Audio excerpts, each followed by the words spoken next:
Hey, this is Adam Stofsky with Briefly. I'm here with Tyler Finn from SpotDraft. Hey, Tyler. Hey, Adam. And Ken Priore from DocuSign. Hey, Ken. Hey, Adam. Hey, Tyler. Sorry, it's a little late. We're here to talk about AI policies, a project that SpotDraft has undertaken. And today we're going to talk about practically how you kind of roll out a policy within a company or a set of practices. So, Tyler, why don't you take it away? Yeah.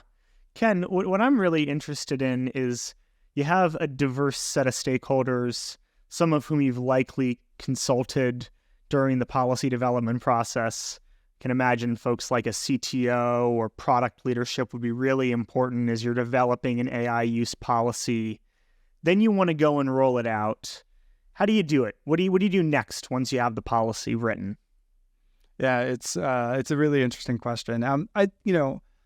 The way I've seen it successfully approached is you first sort of make sure that the most important stakeholders are aware of the policy, and that could be a subset of the teams that you work with, both in developing that policy, but sometimes it's going to have a larger footprint, and sometimes that is simply an awareness of going into team meetings or sending out a communication via Slack or email where you said, hey, this policy is up, please take a look, and start to create a feedback loop where you can understand if teams have looked at the policy or if they have any sets of questions or concerns.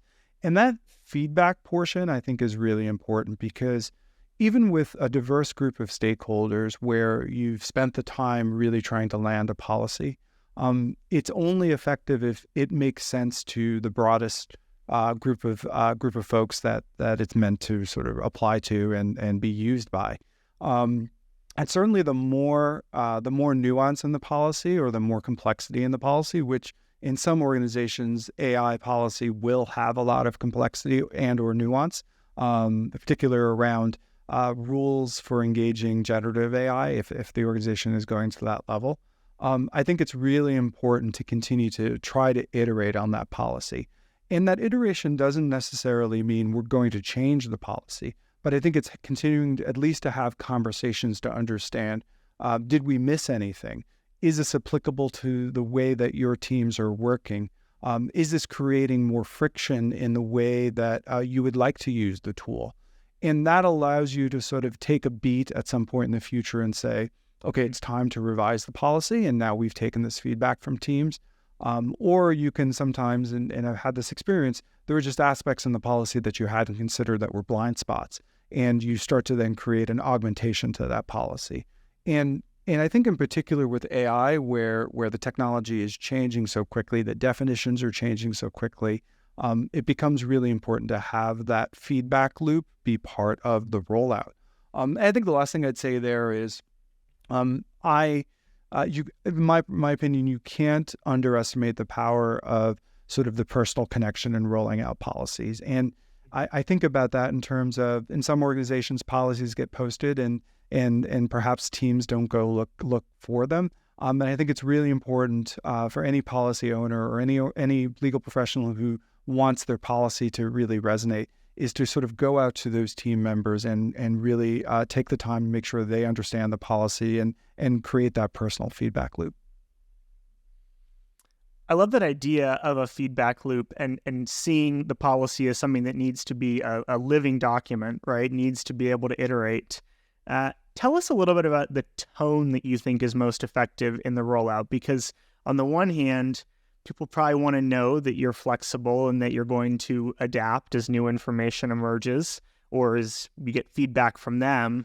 On the other hand, they may want sort of brighter rules of the road. So how do you square that on tone as you're rolling out a policy like this? Yeah, it's probably one of the more challenging aspects of landing an effective policy, which is it goes into a bit of the organizational culture and trying to understand, is this a risk adverse or a risk forward organization? Because that will help set the tone, or at least the expectation of, some users are going to go forward with the use of certain tooling or AI products, regardless of what a policy says. And I think that's an important reality to have as you're setting the tone and the language. I think it also comes down to having enough flexibility in your policy to understand if there are going to be bright lines, making sure that those bright lines are clearly articulated and to the right audience. And I think of it again in terms of, if you just talk about AI tooling generally, and let's just use generative AI because that's probably the most exciting part right now.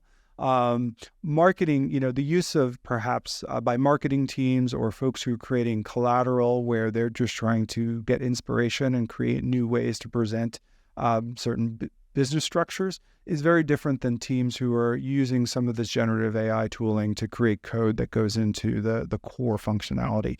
And if you assume for coding, there's going to be a set of bright lines, you want to have a policy that perhaps talks to that audience directly, but then has flexibility for other teams where maybe those bright lines aren't as applicable or harder to draw. And again, the as we mentioned earlier, like that feedback loop to understand that if that is too much to put into one policy, maybe then the policy gets broken up into some specific subsections where you're talking to one audience specifically, you're doing training for them particularly because you have a higher set of concerns around how tooling may be used by that audience. And then for other teams, maybe it is more just a general, here's some policy guidance, and you can direct them to the general policy statement. I just have one follow-up on this. And this is, again, from the perspective of someone who hasn't really worked in many large organizations, at least not for a long time, which is, how does seniority play into this? It seems to me that there's just some pretty complex and arcane stuff talking about AI use policies. It's not like a employment law, like sexual harassment policy, or even a basic privacy law training that everyone needs to get, or basic bribery or corporate misconduct training. Does seniority play a role? Is there a certain level at which you don't really need to roll this out to? Or does everyone kind of need to know about this stuff? I think I would respond by saying it's not seniority, but it's perhaps role. And what I mean by there is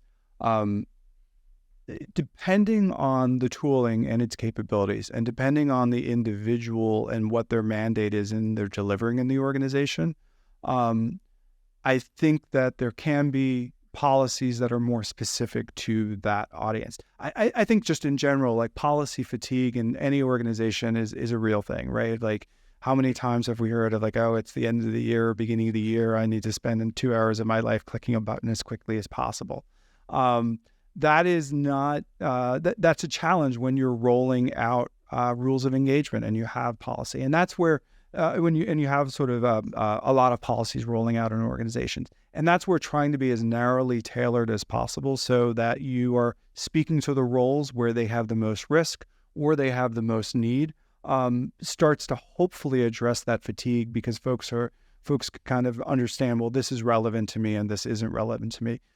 Does it matter sort of seniority? I'd say probably not, because if you are working with a policy that sort of has data use practices where you're not going to put confidential information into a large learning model, that applies to someone at the beginning or the top of their career. It's something that the organization has to have as rules of engagement.